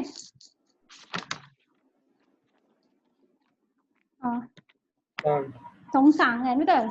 Songsang kan? Jadi yang ni kita panggil dia satu sebutan lah. Sebelah ni satu sebutan. Jadi bila kita dapat satu sebutan kita boleh songsang kan. Kita songsang kan yang ni akan jadi 1/y. Yang ni akan jadi 5 campur dengan qx/12x. Okey. Jadi bila dia dah jadi macam ni, 12x ni kira satu sebutan kan, satu term kan. Jadi kita boleh pecah tak equation kat belah kanan ni? Boleh. Jadi kami ingat kita pecahkan kalau bawah tu satu. Kalau bawah tu satu sebutan yang kompleks kita tak boleh pecah lah. Jadi 5 over 12x. Jadi x ni duduk bawah. Jadi kamu dah dapat dah 1/x nampak? Jadi yang ni qx dengan x kan. Jadi x ni hilang tak? Hilang. Jadi dia akan jadi q/12 lah. Jadi q tadi sama dengan apa? 1/2. Jadi belah sini jadi apa kalau masuk q 1/2? Berapa dapat ni? Belakang ni jadi apa? 1/24. Betul. Okey, lepas tu macam mana kamu nak cari u dengan v tu? Dah dapat dah, ini equation garis lurus dia. Dah dapat u dengan v. Ganti nilai. Ganti nilai paling senang lah sebab dia dah bagi kamu satu koordinat kan. Tinggal nak cari satu lagi kan. Jadi sebelum ganti nilai tulis dulu macam ni supaya kamu ganti dengan betul. Y sama dengan 5/12x campur 1/24. Sebab kamu kena ganti terus nilai tu dalam y dengan x ni. Kalau kamu tulis macam ni mungkin kamu akan buat 1/2. Jadi kamu akan buat silap lah. Jadi kita nak masukkan titik 2b tu. Jadi 2b tu maksudnya kamu punya x tu adalah 2, v kamu tu adalah y besar kamu lah. Jadi kita ganti kan. Jadi v sama dengan 5/12 darab dengan 2 tambah 1/24. Nampak tak? Tak ada benda nak kena cari lah. Cari v lah. Jadi kita kecil calculator ni baru dapat v.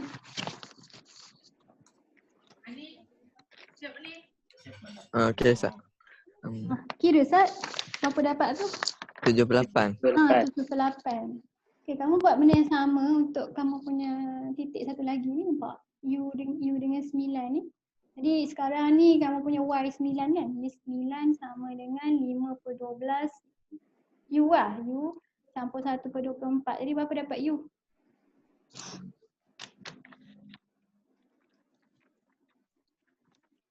Nak habis dah sikit lagi. Berapa dapat u?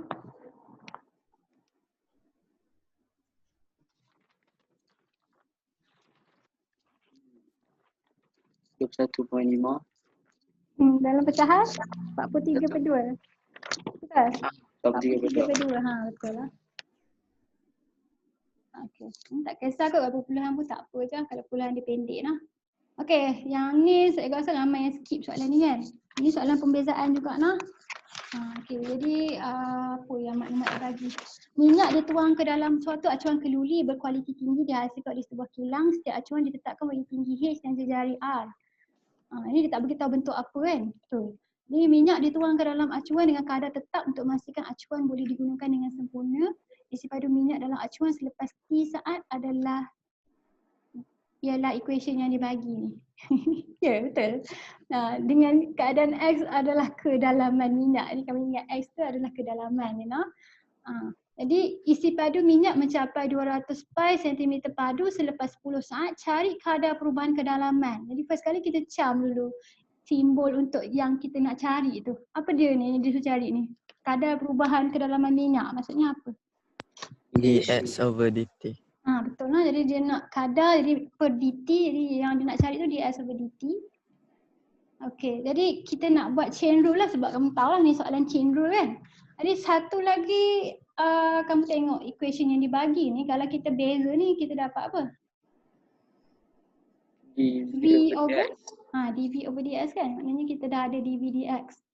Okey, jadi kita tulis kat sini kita apa kena darab apa. Dx kena duduk atas kan?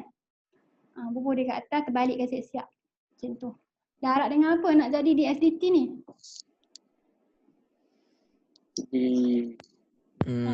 dv dt. V over dt. Okey, jadi dia ada bagi kamu maklumat isi padu dengan masa, nampak tak ni? Yang ni tak payah nak beza. Kalau dia bagi macam ni, maksudnya dia bagi kamu V, lepas tu dia bagi masa kan? Jadi kalau dia bagi V dengan masa, kalau kita ambil V bahagi dengan masa, kita dapatlah dV over dt. Faham? Sebab dV over dt tu kadar perubahan sesuatu kan? Maknanya sesuatu bahagi dengan masa. Faham? Jadi bukan satu cara je nak dapat dV dt. dV dt tu macam hal laju kan? Betul? Jadi kalau hal laju kita ada setaran bagi masa, kita dapat hal laju kan? Jadi samalah untuk kes yang ni. Jadi kalau kita ambil isi padu bahagi dengan masa diambil, kita dapat kita punya kadar perubahan isi padu kita. Yang tu dV over dt lah. Jadi yang ni jarang keluar lah soalan macam ni. Pernah lah. Okay. Yang ni bentuk yang lain sikit lah. Dia tak suruh kamu beza yang ni kan. Jadi kita dapat dV dt dari sini lah. Bila kita ambil V kita bahagi dengan masa yang diambil. Boleh? Kadar perubahan sesuatu kan. Okay. Jadi yang ni simple saja. Dia jadi berapa tu? Potong. 20 pi. 20 pi. Okey, jadi yang kamu kena beza adalah yang ni. Tu kata kalau kamu sesak, equation tu beza kan, dapatlah satu. Kan kita kaget kan nak buat satu ni, jangan tinggal kosong bulat kan. Macam nak beza ni, macam nak dapat dV dx ni.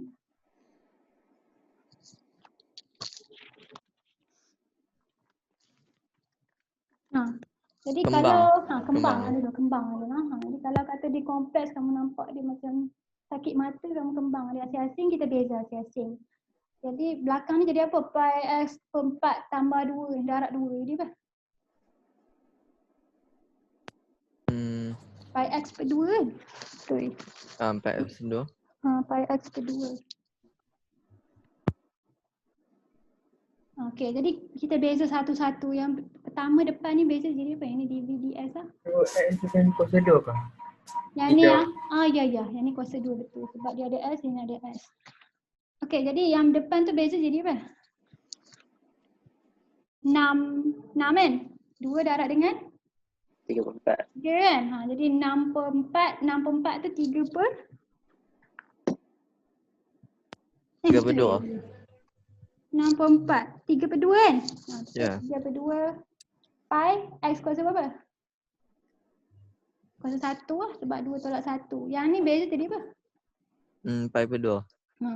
Okey, dia ada bagi tahu kamu maklumat tak untuk jadikan dia satu nombor. Kita nak dia nombor kan jawapan akhir dia. Ni apa maklumat yang boleh ganti? Ni. Kedalaman type X kan? Gantikan X tu dengan 9. Jadi dapat apa ni? Pi tu pun kamu kira sekali. Kita nak tinggal bentuk pi. Tinggal bentuk pi lah. Sebab kita nak potong dengan pi dia ni kan? Jadi kamu tinggal dalam bentuk pi. Jadi dapat apa ni?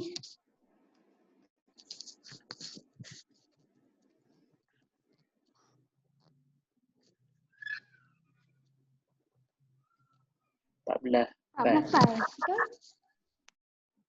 14 pi. Jadi kita nak masuk kat sini terbalik kan? Jadi dia jadi apa kalau kita masuk terbalik? Apa? 1 per. 1 per 14 pi. Darab dengan 20 pi kan? Ini masuk dia sama saja sebab dia dV over dt. V bahagi dengan T dV dt lah. Potong pi. Terus selesaikan ni 1 per 14 dah 20. Dapat berapa?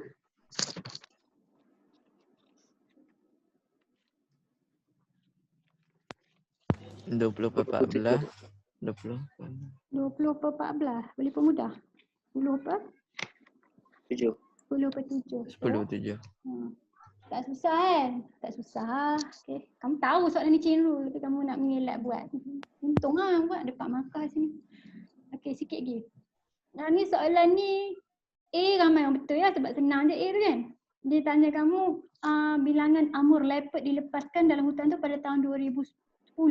Jadi kalau kata 2010 tu maknanya T tu sama dengan apa? Kosong. Okay, T tu tahun jadi kosong jadi dapat berapa A tu? Ni ganti dengan kosong lah. Jadi tinggal 480 bagi 80 kan? Dapat jawapan A tu 6 lah. Betul? 6 leopard. Okay, yang P tu dia kata kat sini selepas banyak-banyak tahun berlalu, dia kata bilangan amur leopard tu dia akan meningkat tetapi dia akan jadi malar sebab makanan dia ada banyak tu kan. Jadi memang macam tu lah. Jadi bila binatang ni dia ada banyak tu makanan, populasi dia tak akan bertambah secara infinity lah. Okay, tahun tu boleh tambah secara infinity. Maksudnya tahun kamu tu infinity. Kamu jangan tulis 1 dekad, 2 dekad. Kamu ganti macam Ilyas ganti. Dia ganti 9999 yang besar. Nah, jadi kalau kamu ganti besar sangat, kamu dapati nombor tu jawapan dia jadi 40 lah. Ataupun T tu menghampiri infinity lah. Macam mana nak jawab soalan T menghampiri infinity ni? Limit. First sekali T tu tak boleh duduk sebelah kan? Sebab kalau kita ganti infinity kat sebelah, dia jadi infinity lah jawapan dia. Kita tak nak jawapan infinity. Jadi kita bahagi semua orang dengan T lah sebab sekarang ni kuasa tertinggi dia T. Tapi siapa yang ada T bila bahagi T dia hilang kan? Jadi kita nak infinity tu duduk tingkat bawah tu maksud cikgu. Jadi 3 campur dengan 80 per T kan? Jadi sekarang ni T ni kita gantikan dengan infinity. Jadi apa-apa per infinity ni dia akan jadi kosong. Nah, kalau infinity duduk bawah dia akan jadi kosong. Jadi bilangan maksimum amur leopard tu 120 bahagi 3. Nah, okey, jadi yang ni dapat apa? 40 ekor kan? 40 ekor. Betul 40? Betul? Betul. Lena, satu lagi kalau kata tidak pun kamu ganti nombor yang sangat besar, kamu akan dapat nombor yang dekat-dekat dengan 40, 39.999 kau. Maksudnya 40 ekor lah tu. Okey. Mula logik kamu je. Yang ni soalan apa? Pilih atur dan gabungan kan? Jadi yang A tu, kita nak pakai pilih atur ke gabungan? Gabungan. Gabungan sebab dia beli kan. Jadi darab ke bahagi antara tiap-tiap satu tu? Darab sebab bila kita kata dan sebab dia beli orkid dan begonia dan petunia kan. Maksudnya darab. Nah ada yang silap buat tambah nah. Jadi 8 berapa banyak orkid dia nak beli? 3. Dan dia nak beli begonia pula 6C 4 dan 4C3. 4C3. Picit kalkulator dapat jawapan 5040. 5040. Okey, bawah ni soalan pilih atur ke gabungan? Tu. Pilih atur, dia nak susun kan? Jadi dia nak susun orkid kat tengah. Ada berapa pasu semua sekali yang dia dah beli tu? Nombor kat bawah. 9. 9. 3, 4, 5, 6, 8, 9. Okey, dia nak letak 3 tengah-tengah orkid yang ni kat sini kan? Okey, jadi orkid ada berapa pasu? 3. 3, 2, 1. 3, 2, 1 lah. Maknanya ada 3 cara untuk susun 3 item tu lah. Nah, jadi 3 dah letak 1, tinggal 2 cara, tinggal 1 cara. Tinggal berapa lagi pasu? 6. 6. Jadi 6, 5, 4, 3, 2, 1. Jadi 6, 5, 4, 3, 2, 1 tu berapa faktorial? 6 faktorial. Darab dengan 3 faktorial. Betul? 3, 2, 1 ni 3 faktorial kan? Ataupun picit je kalkulator 6, 5, 4, 3, 2, 1, 3, 2, 1 dapat berapa dapat jawapan dia? 320. 4320. Boleh lah. Jadi ingatlah. Okey. Ni soalan ni pun ramai juga betul. Di A tu dia tanya, ada tak kemungkinan Adi dapat satu mata saja? Tak ada. Tak, sebab apa? Sebab senang sebab Kalau dia dapat Ya. satu mata, maksudnya dia dapat pemutar tu kosong kan? ya. Betul. Baru dia jadi satu kan? Sebab dalam kotak ni nampak, kotak ni tak ada kosong. Ni maksudnya mesti dia dapat satu tu daripada kotak tu. Tapi dia dah kata kat sini, kalau dia dapat kosong, dia akan disqualify kan? Ni maksudnya setelah dia dapat kosong tu, dia tak boleh main dah lah. Jadi sebab tu kebarangkalian dia adalah kosong lah. Sebab dia tak boleh terus bermain. Jadi dia tak mungkin dapat markah satu. Betul? Alright, jadi yang soalan kedua tu dia kata kat kamu, kalau dia nak menang dia akan dapat melebihi 8 mata kan. Jadi melebihi 8 tu termasuk 8 tak? 8 termasuk tak? Tak kan? Jadi mesti 9 ke atas. Jadi kalau dia nak dapat 9, dia mesti dapat gabungan nombor apa dengan apa? Kalau dia dapat 3, 2 memang tak boleh kan? Sebab 2 campur 6 sama dengan 8. Jadi maksudnya 2 out of the question lah, dia tak akan menang lah kalau dia dapat 2. Dia hanya akan menang kalau dia dapat 3 dengan 4. Kalau dia dapat 3, dia kena petik daripada kotak tu berapa?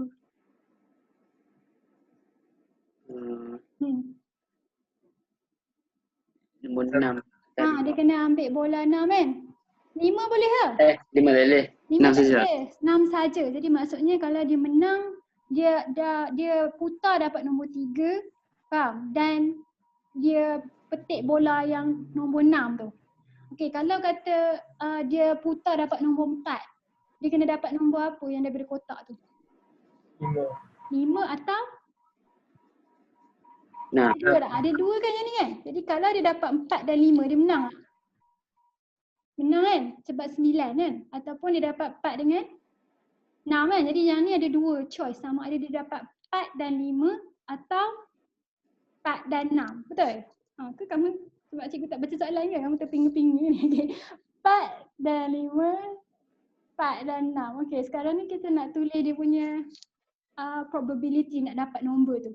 Apa probability dia nak dapat 3 pada kamu punya spinner ni?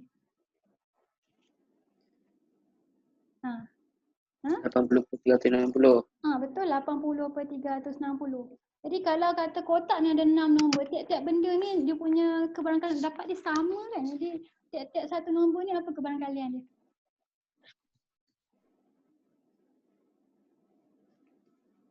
Kotak tu apa kebarangkalian dia?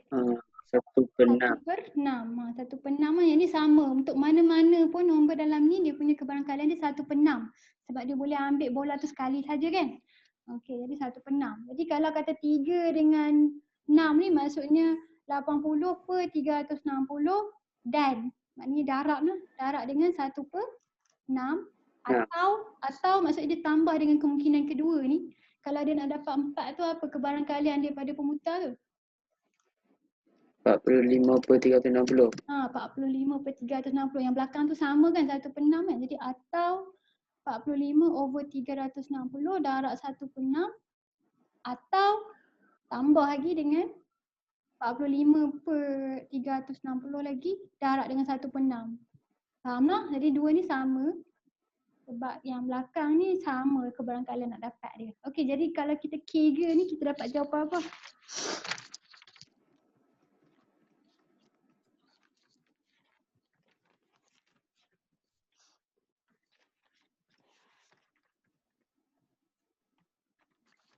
Ah, 17 per 216. 17 per 216. Okay, last question. Betul last question. Okay, soalan rantai. Cikgu rasa ada dalam soalan soalan SPM sebenar kan yang buat rantai. Jadi rajah 11 menunjukkan sekeping hiasan yang digunakan untuk mengubah seutas rantai. Jadi dia kata satu hiasan tu bentuk dia macam ni kan. Jadi yang ABO ni adalah adalah satu section yang berwarna, yang BCD ni semi bulatan, dua-dua mempunyai jejari 1.5. Okay, dia akan label kat gambar tu. Jadi dia kata sektor OAB berwarna biru sementara bulatan BCD warna emas. Setiap rantai memerlukan 5 keping hiasan ni. Maknanya nak siapkan satu rantai tu kita ada 5 benda ni. Satu rantai. Okay. Lepas tu dia kerat bentuk ni daripada sekeping hiasan yang berbentuk segi empat tepat kan. Maknanya yang ni dia kerat daripada satu segi empat tepat, yang luas dia 210. Yang ni pun sama, dia kerat daripada segi empat tepat dengan luas yang sama kan, 210 juga. Dia lain dibekalkan dibekalkan sekeping bahan mentah. Jadi dia ada satu keping yang ni, satu keping yang ni. Nyatakan bilangan maksimum rantai yang didapat hasilkan. Ni logik kat sini, nak potong kamu punya jalan kerja tu bagi cepat. Kalau kata kita nak kira berapa rantai dia buat, kita nak berdasarkan saiz yang kecil ni ke yang besar ni? Yang besar, betul? Sebab kalau kata yang besar ni boleh dapat banyak tu je, kalau kecil ni dapat banyak, tetap boleh buat rantai ikut yang bilangan yang besar ni. Betul tak? Sebab kita nak 5 tiap-tiap satu tu kan. Jadi macam mana nak dapat luas yang besar ni? Apa formula untuk semi bulatan? Apa formula semi bulatan? 2/3. Kalau bulatan apa formula dia? Pai J kuasa 2. Pai J kuasa 2 kan. Jadi kalau semi bulatan? 1/2. Pai J kuasa 2/2. Okey, jadi yang ni kita dah tahu radius, jadi kita boleh kira satu bentuk tu berapa luas kan. Di pi darab dengan 1.5 sebab jari dia sama kan, per 2. Jadi yang ni satu piece. Jadi kalau dia nak siapkan rantai dia perlu berapa piece tu? 5 kan. Jadi kita akan darab 5 lah nilai ni. Berapa dapat ni? Yang ni dapat berapa?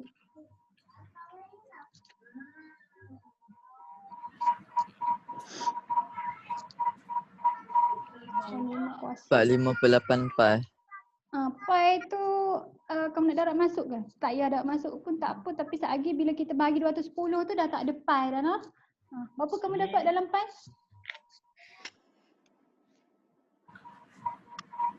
Berapa tadi?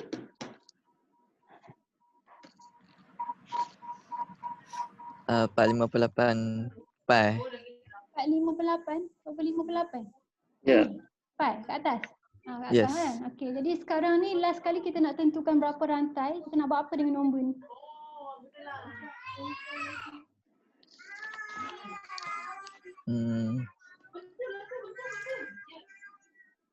Kata kamu nak kerat kamu punya kertas tu kan? Nak tentukan berapa kan, betul? Jadi yang ni luas tiap piece tu, tiap semi bulatan tu, jadi kita akan kerat kat sini kan macam tu. Jadi maksudnya kita kena buat apa? Macam mana nak tahu banyak mana kita dah boleh dapat? Bahagi lah. Okey, 210 bahagi dengan jawapan tu. Yang ni kamu picitkan dalam kurungan, kamu guna pi tu 3.142. Pi. Faham ah? Okey. 8. Okey, jadi berapa bilangan piece yang ni kamu boleh dapat daripada segi empat tepat tu? 11. 11.88. Ya. Kalau kata 11.88 dia boleh buat 11 rantai ke 12 rantai? 11. 11 sebab yang ni tak comel lah, kamu nak buat rantai juga dia punya piece congek. Faham? Jadi kita hanya boleh buat 11 rantai. Jadi kita perlu kira tak yang kecil tu? Tak perlu. Tak perlu sebab kalau kata besar tu boleh buat 11 je, kalau satu lagi tu ada lebih pun kita tetap boleh buat 11 betul? Jadi maknanya jawapan dia ialah 11 rantai saja. Faham tak? Faham tak soalan? Faham. Boleh? Faham lah? Okey. Ni habis dah soalan ni. Kamu ada soalan tak nak tanya cikgu? Selasa ni test ya. Cikgu buat test kamu awal sikit 11 boleh? Sebab kalau kata masuk sekolah 16, kamu cikgu nak bagi selesai semak sebelum 16 lah. Supaya kamu boleh tengok jawapan kamu. Nah, 11, 12, 13. Cukup tak masa tu? 11, 12. 3 hari cukup. 3 hari nah. Kamu hantar kat cikgu pada 13 hari bulan tu sebelum pukul 10 malam. Boleh? Boleh. Jawab banyak-banyak lah insya-Allah. Okey, kertas 2 tu kamu boleh rujuk kawan-kawan kamu yang dapat jawapan banyak. Cikgu rasa siapa dapat tinggi? Amir dapat tinggi juga, kertas 2 dapat 76 kah? Jadi soalan kertas 2 tu tak susah sangat. Tengok balik je soalan dia. Jawab banyak-banyak kertas 2 lah sebab kamu tahu kertas 1 kita susah nak dapat markah. Okey. Tak ada apa-apa dah, kita boleh tamatkan kelas lah. Nah, siapa nak baca doa? Hakim. Baik, Hakim. Okey, Hakim baca doa. Subhanallahumma wa bihamdika asyhadu an la ilaha illa anta astaghfiruka wa atubu ilaik. Bismillahirrahmanirrahim. Al-'asri innal insana lafi khusr illa alladzina amanu wa 'amilus solihati wa tawassaw bil haqq wa tawassaw bis sabr.